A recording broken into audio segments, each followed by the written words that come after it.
நகர்ப்புற மக்களுக்கு தரமான மருத்துவ சேவை வழங்க வேண்டும் என்கின்ற புனித நோக்கத்தோடு தமிழ்நாடு நகர்ப்புற சுகாதார திட்டமும் ஜப்பான் பன்னாட்டு கூட்டுறவு முகமையும் ஒன்றிணைந்து பல்வேறு புதிய மருத்துவ கட்டமைப்புகளை ஏற்படுத்தி வருகிறது.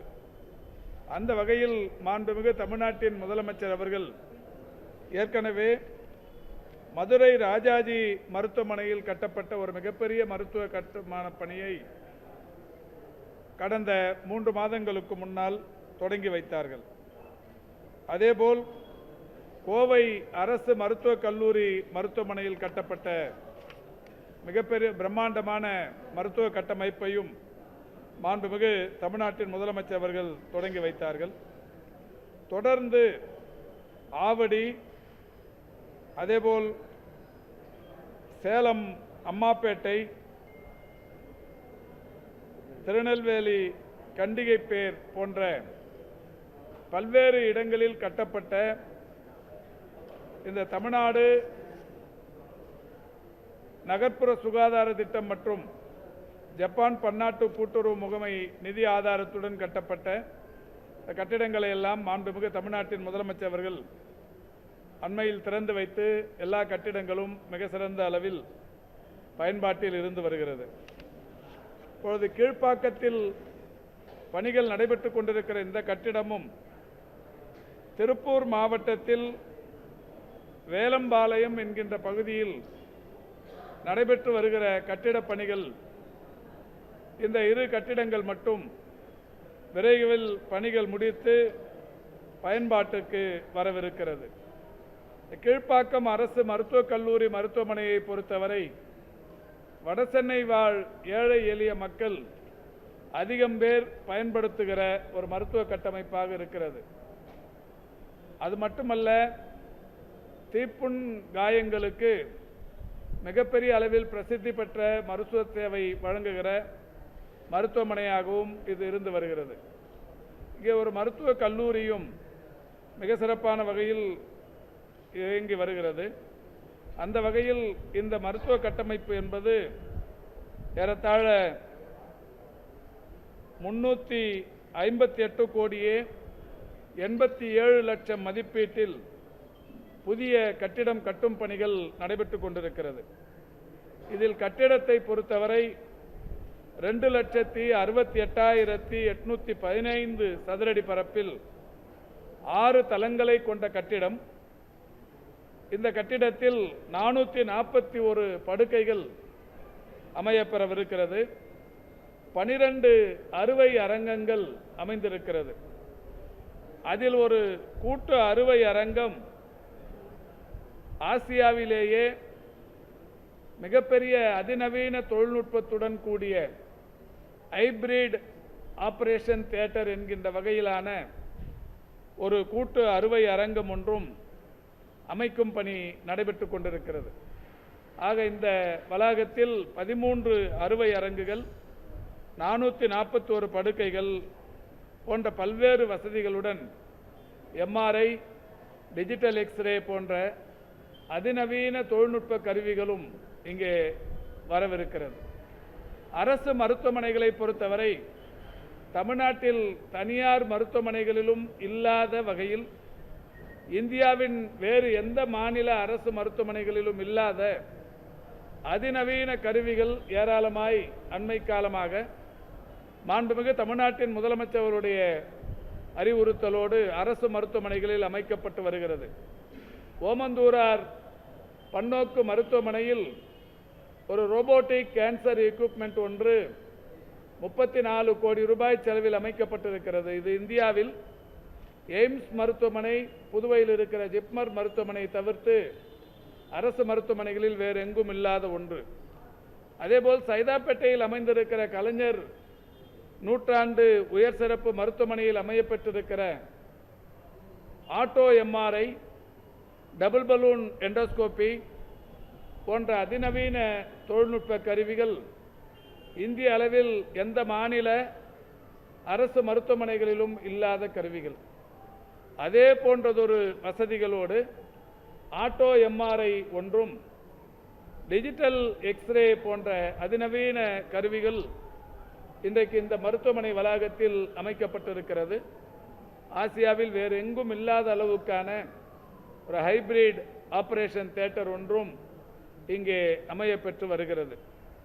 ஆக இவ்வளவு வசதிகள் பொருந்திய ஒரு மிக சிறந்த மருத்துவமனை மிக விரைவில் மாண்புமிகு தமிழ்நாட்டின் முதலமைச்சர் அவர்களின் மூலம் திறந்து வைக்கப்படவிருக்கிறது. இங்கே பொதுப்பணித்துறையின் தலைமை பொறியாளர் உள்ளிட்டவர்கள் வந்திருக்கிறார்கள். இப்பொழுது பல்வேறு பணிகள் ஆய்வு செய்யப்பட்டது. மிக விரைவில் இந்த பணிகள் விரைந்து முடித்து மக்களின் பயன்பாட்டிற்கு இந்த மருத்துவமனை திறந்து வைக்கப்படவிருக்கிறது.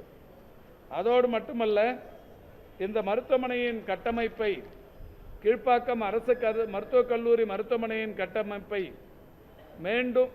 மேலும் வலுப்படுத்துவதற்கு உலக வங்கி நிதி ஆதாரத்துடன் 125 கோடி ரூபாய் மதிப்பீட்டில் ஒரு புதிய கட்டிடம் டவர் பிளாக் ஒன்று கட்டும் பணிகளும் பக்கத்தில் நடைபெற்று கொண்டிருக்கிறது.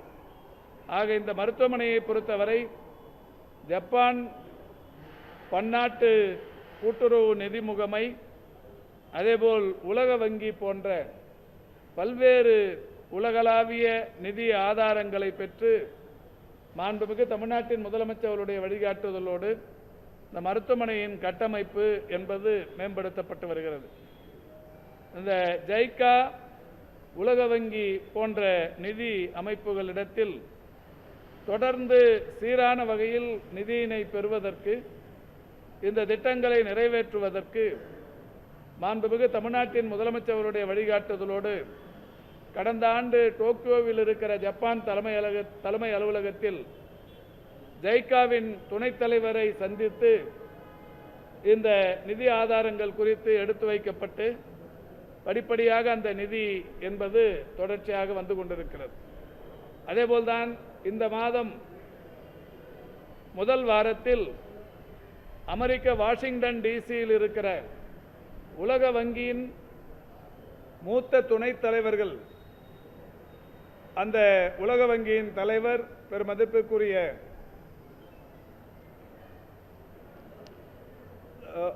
தலைவர் அவர்களுடைய உத்தரவின்படி 2 துணைத் தலைவர்கள் எங்களுடன் கலந்து கொண்டு தமிழ்நாட்டின் மருத்துவ கட்டமைப்பு குறித்து மிக சிறப்பாக அங்கே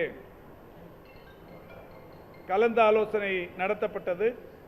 எனவே தமிழ்நாட்டிற்கு வழங்கப்படுகிற மருத்துவ கட்டமைப்புக்கு வழங்கப்படுகிற நிதி ஆதாரங்கள் சம்பந்தமாக அவர்கள் முழு மனநிறைவை தெரிவித்ததோடு அடுத்தடுத்து செயல்படுத்தப்படுகிற திட்டங்களுக்கு தொடர்ச்சியாக தங்களுடைய நிதி பங்களிப்புக்கு உறுதி செய்தார்கள். அந்த வகையில் திரு பங்கா அந்த துறையின் தலைவர் அஜய் பங்கா என்பவருடைய அவரும் நம்முடைய தமிழ்நாட்டிற்கான இந்த நிதி ஆதாரம் குறித்து மிகுந்த மகிழ்ச்சியோடு இருக்கிறார். அந்த வகையில் இன்றைக்கு இந்த மருத்துவமனை கட்டிடங்கள் ஜைக்கா நிதி ஆதாரத்துடனும் உலக வங்கி நிதி ஆதாரத்துடனும் கீழ்ப்பாக்கம் அரசு மருத்துவக் கல்லூரி மருத்துவமனை வளாகத்தில் பல்வேறு பணிகள் நடைபெற்று கொண்டிருக்கிறது. இந்த பணிகள் விரைவுபடுத்தப்பட்டு மிக விரைவில் இந்த மருத்துவ உபகரணங்கள் எல்லாம் பொருத்தப்பட்டு மக்களின் பயன்பாட்டிற்கு திறந்து வைக்கப்படவிருக்கிறது. அதோடு இன்றைக்கு மருத்துவ மாணவர்களின் சேர்க்கை பற்றிய விவரங்களையும் பத்திரிகை மற்றும் ஊடகங்களின் வாயிலாக மருத்துவ மாணவர்களுக்கு ஒரு செய்தியை இங்கே பதிவு செய்கிறோம். தமிழ்நாட்டை பொறுத்தவரை 2024-25 ஆண்டிற்கான மருத்துவ சேர்க்கைக்கான விண்ணப்பங்கள் இணைய வழியாக இன்று காலை 10 மணிக்கு தொடங்கி வருகிற ஆகஸ்ட் 8ஆம் தேதி மாலை 5 மணி வரை விண்ணப்பங்கள் வரவேற்கப்படுகிறது. www.tnmedicalselection.org என்கின்ற இணையதளத்தின் மூலம் மாணவர்கள் தங்களுடைய விண்ணப்பத்தை பதிவேற்றம் செய்து கொள்ளலாம் என்று ஏற்கனவே சொல்லப்பட்டிருக்கிறது. அந்த வகையில் இன்று காலை 10 மணிக்கு அந்த பதிவேற்றம் செய்யும் பணி என்பது ஏற்கனவே ஊடகங்கள் மற்றும் செய்தித்தாள்களின் வழியாக மாணவர்களுக்கு முழுமையாக இந்த செய்தி சேர்க்கப்பட்டு அந்த வகையில் இந்த விண்ணப்பங்களை பதிவேற்றம் செய்யும் பணி என்பது தற்போது நடைபெற்று கொண்டிருக்கிறது. மத்திய கலந்தாய்வு குழு மூலமாக அகில இந்திய ஒதுக்கீடு ஆல் இந்தியா கோட்டா அதை கவுன்சிலிங் மூலம் ஆகஸ்ட் 14ஆம் தேதி ஒன்றிய அரசு முதற்கட்டமாக தொடங்கவிருக்கிறது. அதற்கான அறிவிப்பை கடந்த 2 நாட்களுக்கு முன்னால் ஒன்றிய அரசு வெளியிட்டிருக்கிறது. ஆல் இந்தியா கோட்டா அதாவது 15% மாணவர்கள் மாநில அரசுகள் தருகிற அந்த 15%த்திற்கான கலந்தாய்வு வருகிற 14ஆம் தேதி தொடங்கப்படவிருக்கிறது.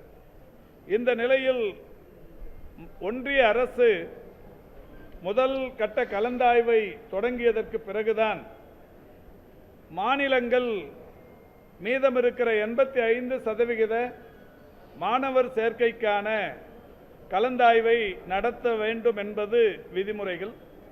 அந்த வகையில் தமிழகத்தை பொறுத்தவரை 14ஆம் தேதி ஒன்றிய அரசு கலந்தாய்வு தொடங்குகிற நிலையில் அதற்கு அடுத்த ஒரு வாரம் கழித்து அதாவது ஆகஸ்ட் 21ஆம் தேதி முதல் தமிழ்நாட்டில் மருத்துவ தேர்வு குழு மூலமாக முதல் கட்ட கலந்தாய்வு நடத்த திட்டமிட்டிருக்கிறோம். எனவே ஆகஸ்ட் 21ஆம் தேதியிலிருந்து மருத்துவ தேர்வு குழு மூலமாக மாணவர்கள் சேர்க்கை பற்றிய அந்த கலந்தாய்வு முதல் கட்ட கலந்தாய்வு 21ஆம் தேதி தொடங்குகிறது.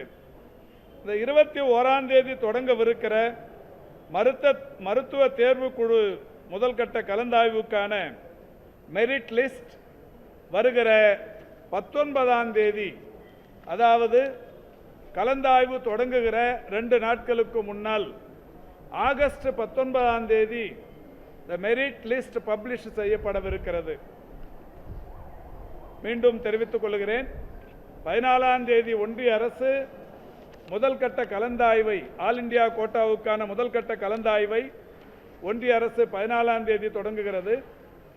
ஒரு வாரம் கழித்து அதாவது 21ஆம் தேதி தமிழ்நாடு மருத்துவ தேர்வு குழு முதல் கட்ட கலந்தாய்வை தொடங்குகிறது. அதற்கான மெரிட் லிஸ்ட் 19 ஆகஸ்ட் பப்ளிஷ் செய்யப்படவிருக்கிறது.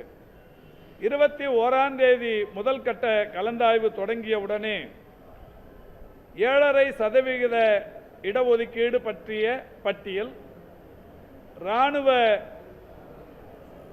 பிரிவினருக்கான அந்த மாணவர்களின் பட்டியல், மாற்றுத்திறனாளிகளுக்கான அந்த பட்டியல், 7.5% அரசு பள்ளி மாணவர்களுக்கான சிறப்பு ஒதுக்கீடு, மாற்றுத்திறனாளி மாணவர்களுக்கான ஒதுக்கீடு, முன்னாள் இராணுவத்தினருக்கான ஒதுக்கீடு மற்றும் விளையாட்டுத் துறையில் சிறந்து விளங்குகிற மாணவர்களுக்கான ஒதுக்கீடு என ஒரு 4 பிரிவுகளைச் சேர்ந்த மாணவர்களுக்கும் கலந்தாய்வு என்பது 22 மற்றும் 23 ஆகிய நாட்களில் நடத்தப்படவிருக்கிறது.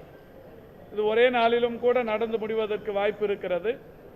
எனவே 7.5% அரசு பள்ளி மாணவர்களுக்கான சிறப்பு ஒதுக்கீடும், மாற்றுத்திறனாளி மாணவர்களுக்கான ஒதுக்கீடும், முன்னாள் இராணுவத்தினருக்கான ஒதுக்கீடும், விளையாட்டுத் துறையில் சிறந்து விளங்கும் மாணவர்களுக்கான ஒதுக்கீடும் 21ஆம் தேதி பொது கலந்தாய்வு தொடங்கியதற்கு பிறகு 22ஆம் தேதியும் 23ஆம் தேதியும் நடைபெறவிருக்கிறது. விண்ணப்பம், பதிவேற்றம் மற்றும் கலந்தாய்வு எல்லாமே முழுமையாக இணையதள வழிகளிலேயே நடைபெறவிருக்கிறது. இந்த 7.5% இடஒதுக்கீடு அந்த கலந்தாய்வு மட்டும் நேரடியாக நடைபெறவிருக்கிறது. 7.5% அரசு பள்ளி மாணவர்களுக்கான சிறப்பு ஒதுக்கீடும், மாற்றுத்திறனாளி மாணவர்களுக்கான ஒதுக்கீடும், முன்னாள் இராணுவத்தினருக்கான ஒதுக்கீடும், விளையாட்டுத் துறையில் சிறந்து விளங்கும் மாணவர்களுக்கான ஒதுக்கீடு ஆகிய இந்த 4 பிரிவுகளைச் சேர்ந்த மாணவர்களுக்கு நடத்தப்படுகிற கலந்தாய்வு நேரடியான கலந்தாய்வாக இருக்கவிருக்கிறது.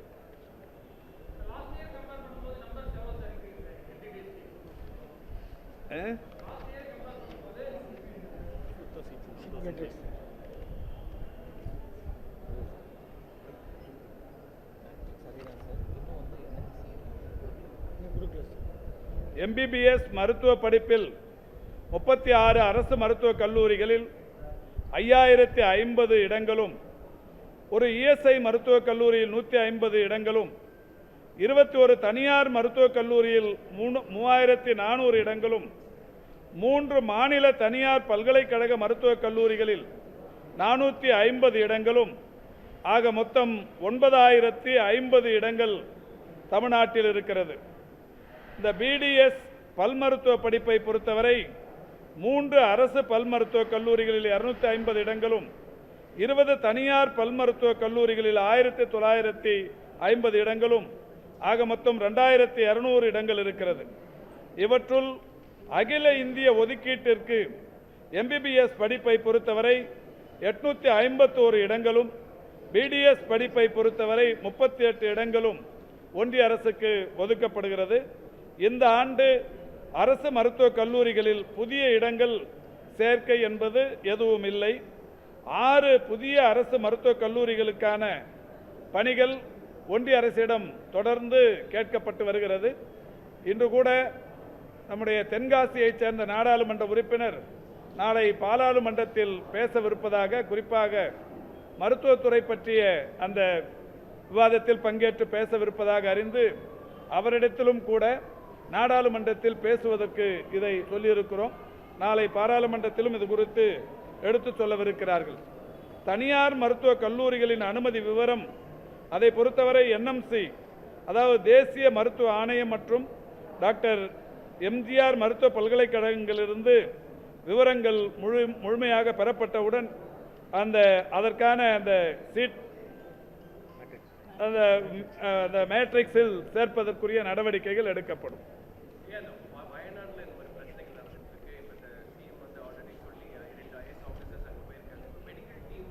நேற்றைக்கு உடனே உதகையிலிருந்து 2 வாகனங்களின் மூலம் மாண்புமிகு தமிழ்நாட்டின் முதலமைச்சர் அவர்கள் அறிவித்த அந்த 10 மருத்துவர்கள் உள்ளிட்ட மருத்துவ குழு நேற்றைக்கே அனுப்பி வைக்கப்பட்டிருக்கிறார்கள். நேற்றைக்கு அந்த மருத்துவ குழுவினர் வாகனங்களோடு, மருத்துவ உபகரணங்களோடு, மருந்து மாத்திரைகளோடு வயநாட்டுக்கு சென்றிருக்கிறார்கள். அங்கே சென்று அங்கே தேவையான மருத்துவ நடவடிக்கைகளை செய்து இன்னமும் என்ன தேவை இருக்கிறது என்கின்ற விவரங்களை துறைக்கு தெரிவிக்க கேட்டுக்கொண்டிருக்கிறோம். அப்படி தெரிவிக்கும் பட்சத்தில் இன்னமும் கூடுதலான உதவிகள் தேவைப்பட்டாலும் கூட அக்கம் பக்கத்தில் இருக்கிற மாவட்டங்களிலிருந்து உடனடியாக அனுப்பி வைப்பதற்கு மாண்புமிகு தமிழ்நாட்டின் முதலமைச்சர் அவர்கள் உத்தரவிட்டு இருக்கிறார்கள். அந்த பணிகள் நடைபெற்றுக் கொண்டிருக்கிறது.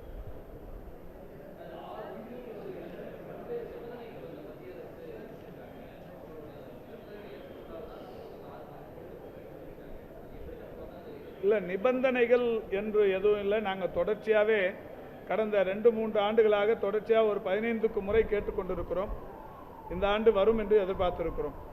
இதில் ஒரே ஒரு விஷயம், நிபந்தனைங்கிறது இந்த நிதி ஆதாரம் தான் இப்போ இருக்கிறதுல சிக்கல்.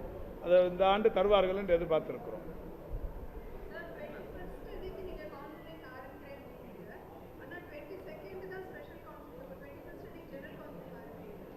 21 ஆன்லைன் கவுன்சிலிங்க, இது ஜெனரல் கவுன்சிலிங் ஆன்லைனில் போயிடும்.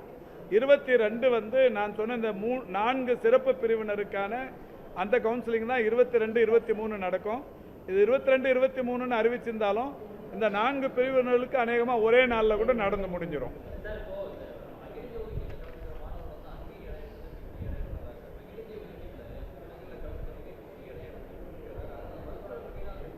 இந்த கடந்த 2 ஆண்டுகளில் அந்த மாதிரி மீதமான சீட்டை வந்து நாமளே ஒன்றிய அரசோட பேசி அதுக்கப்புறம் இங்கே ரீஃபில் பண்ணிட்டோம். அந்த ஒன்று கூட வேஸ்ட்டாக போகலை. அந்த வகையில் இந்த ஆண்டும் கூட ஒரு மருத்துவ பணி அந்த கல்லூரிக்கான அந்த இடமும் விரயமாகாமல் நிறைவு செய்வதற்குரிய நடவடிக்கைகளை மாநில அரசு மேற்கொண்டு வருகிறது.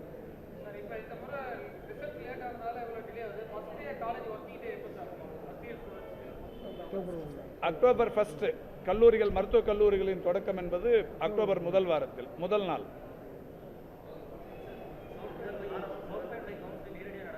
என்னம்மா?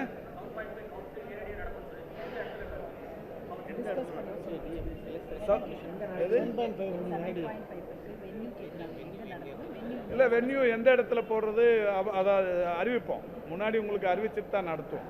நீங்கள் கண்டிப்பாக அதில் கலந்துக்கலாம்.